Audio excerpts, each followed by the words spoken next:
RTV app వార్తల్ని క్షణాల్లో చదివే అవకాశం ఉంటుంది. ఒక న్యూస్ పేపర్, ఒక టెలివిజన్ ఛానల్ మీ చేతుల్లో ఎప్పుడూ ఉంటాయి. పరిస్థితి ఏంటనేది నా మనసులో ఒక భయాందోళన ఉండే, కానీ పూర్తి నమ్మకము, విశ్వాసంతో, పూర్తి అభిమానంతో అహర్నిశలు కష్టపడి కాంగ్రెస్ పార్టీ అభ్యర్థి నేను నిలబడ్డ దానికంటే ఎక్కువగా కాంగ్రెస్ కార్యకర్తలు, అభిమానులు, నన్ను ప్రేమించే వాళ్ళందరూ కూడా ఆనాడు సాంబశివరావు అన్నని కనీ విని ఎరగని మెజార్టీతో 27,000 పై ఓట్ల మెజార్టీతో అద్భుతంగా గెలిపించారు. కారులో వచ్చేటప్పుడు ఇందాక బాలసాని గారు చెప్పినట్లు స్వర్ణక్క, నేను బాలసాని వచ్చేటప్పుడు, ఎంపీ అభ్యర్థి గారు వచ్చేటప్పుడు చెప్పా, వీళ్ళు ఈ నియోజకవర్గం ఎక్కువ వస్తుంది, ఆ నియోజకవర్గం ఎక్కువ వస్తుంది, పాలేరు ఎక్కువ వస్తుంది, ఖమ్మం ఎక్కువ వస్తుంది అని వాళ్ళు ఓట్లు చెప్తుంటే ఒక్కటే చెప్పా, అన్నా ఈరోజు మీరు రాసి పెట్టుకోండి, బ్లాంక్ సీల్డ్ కవర్ లో పెట్టుకోండి, ఈ ఖమ్మం పార్లమెంటు పరిధిలోని 7 నియోజకవర్గాలలో కొత్తగూడెం నియోజకవర్గం 1,00,000 ఓట్ల మెజార్టీ వస్తుంది అని చెప్పా. 1,00,000 ఓట్ల మెజారిటీ, 1,00,000 ఓట్లు మన అభ్యర్థికి రావటం కాదు, 1,00,000 ఓట్ల మెజారిటీ వస్తుందని నేను చెప్పా. అది ఆనాడు బీఆర్ఎస్ పార్టీ నుంచి బయటకు వచ్చేటప్పుడు నన్ను పార్టీలో సస్పెండ్ చేసేటప్పుడు చెప్పా, ఉమ్మడి ఖమ్మం జిల్లాలో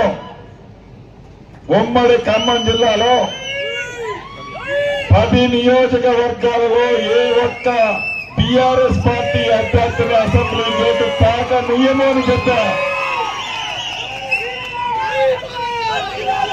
కానీ పొరపాట్లో ఒక్కటే మిస్ అయింది, వేరే ఒక్కరు మిస్ అయ్యారు. మిగతా 9 మంది అభ్యర్థుల్ని గెలిపించారు. అదే రకంగా రేపు పార్లమెంటు ఎన్నికల్లో నా పూర్తి నమ్మకము, విశ్వాసం ఏంటంటే మిత్రపక్షాలు బలంగా ఉన్న నియోజకవర్గం, టీజేఎస్ బలంగా ఉన్న నియోజకవర్గం, తెలుగు తమ్ముళ్లు బలంగా ఉన్న నియోజకవర్గం, కాంగ్రెస్ పునాదులతో గట్టిగా ఉన్న నియోజకవర్గం ఈ నియోజకవర్గం. ఏదైతే బీఆర్ఎస్ పార్టీలోకి ఆనాడు వారు బెదిరించిన బెదిరింపులకి, పెట్టిన ఇబ్బందులకి భయభ్రాంతులై తిరిగి మళ్లీ వారే అధికారంలోకి వస్తే ఇబ్బందులు వస్తాయేమో అని కాంగ్రెస్ పార్టీ నుంచి పోయిన ప్రతి ఒక్క తమ్ముడు, అన్న, అక్క, చెల్లి ఈనాడు కొత్తగూడెం నియోజకవర్గంలోని ప్రతి ఒక్కరూ తిరిగి వారి మాతృ సంస్థ, వారి సొంత ఇల్లు అయిన కాంగ్రెస్ పార్టీలో ఈనాడు పెద్ద ఎత్తున జాయిన్ అయ్యారు. భవిష్యత్తులో కూడా చాలా పెద్ద ఎత్తున జాయిన్ కాబోతున్నారు. వీటన్నిటినీ దృష్టిలో పెట్టుకొని నేను చెప్పా, 100కి 100% కొత్తగూడెం అసెంబ్లీ నియోజకవర్గంలో రేపు 13వ తారీఖు జరిగే పార్లమెంటు ఎన్నికల్లో 7 నియోజకవర్గాల్లో కంటే అత్యధికంగా ఈ నియోజకవర్గం నుంచే మన అభ్యర్థి, మన ఉమ్మడి అభ్యర్థి అయిన రామసాయం రఘురామరెడ్డి గారికి మంచి మెజార్టీ మీరందరూ ఇవ్వబోతున్నారు. దాంట్లో మీ కష్టం, మీ శ్రమ, మీ కృషి ఎంతో ఉన్నదని మనస్ఫూర్తిగా ఈ వేదిక మీద నుంచి ఆశిస్తున్నాం. ఇక గడిచిన 10 సంవత్సరాలలో 2 పర్యాయాలు తెలంగాణ ప్రజలకు మాయమాటలు చెప్పి అధికారంలో ఉన్నప్పుడు ఏనాడు సామాన్య ప్రజల కష్టాలు పట్టించుకున్న మహానుభావుడు కాదు గత ముఖ్యమంత్రి గారు. రైతుల కష్టాలు పట్టించుకున్నవాడు కాదు.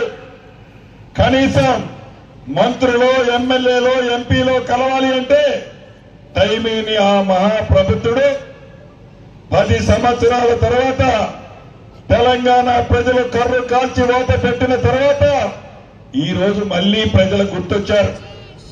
గుర్తొచ్చి ఏమి చెప్తున్నారు, వారికి వారే ఒప్పుకుంటున్నారు.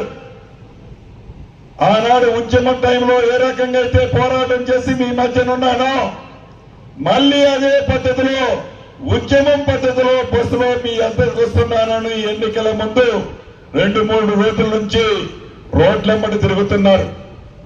ఈ ఆలోచన మీరు అధికారంలో ఉన్నప్పుడు ప్రజలను విస్మరిస్తున్నాము అని ఆ పొద్దు ఉండాల్సి ఉండే. ప్రజల కష్ట సుఖాలతో మీరు సంబంధం లేకుండా కేవలం ఫామ్ హౌస్ పాలనకే పరిమితమైన మీరు ప్రజల కష్ట సుఖాల గురించి, తాగునీరు విషయాన్ని గురించి, సాగునీరు విషయాన్ని గురించి, రైతులకు ఇస్తున్న రుణమాఫీ 1,00,000 రూపాయలు 2 లక్షల రూపాయల నుంచి మాట్లాడే నైతిక హక్కు మీకు ఎక్కడిది అని ఈ వేదిక మీద నుంచి వారిని ప్రశ్నిస్తున్నా. మీ ముఖానికి 5 సంవత్సరాల్లో రైతన్నకి ఇస్తున్న 1,00,000 రూపాయలు లేకపోయిన మీ ముఖం ప్రజల దీవెనలతో ఇందిరమ్మ రాజ్యం వచ్చి 4 నెలలు కూడా పూర్తి కాకముందే మా ముఖ్యమంత్రి రేవంత్ రెడ్డి గారు, మిగతా మంత్రులమైన మేము అప్పుడే మీ మీద రైతన్నులకి 2 లక్షల రూపాయలు ఇవ్వలేము అని చెప్తున్నావు. సిగ్గుండాలి మాట్లాడటానికి, విమర్శించడానికి సిగ్గుండాలా? అంతేకాదు, రైతులకు ఇచ్చిన ప్రతి మాటని 6 గ్యారంటీల్లో ఏవైతే 5 గ్యారంటీలు ఇచ్చామో మిగతా గ్యారంటీల్ని ఈ ప్రభుత్వం చిత్తశుద్ధితో ఇచ్చిన మాట తప్పకుండా ఈ ప్రభుత్వం ప్రజలకు ఇచ్చేదానికి ఈరోజు ముందంజలో ఉంది. గౌరవ ముఖ్యమంత్రి రేవంత్ రెడ్డి గారు గడిచిన 3-4 రోజుల్లో అనేక వేదికల మీద నుంచి ఛాలెంజ్ చెప్పారు.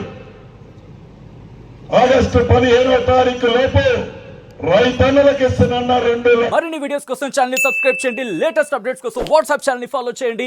అండ్ లింక్ డిస్క్రిప్షన్ లో ఉంది.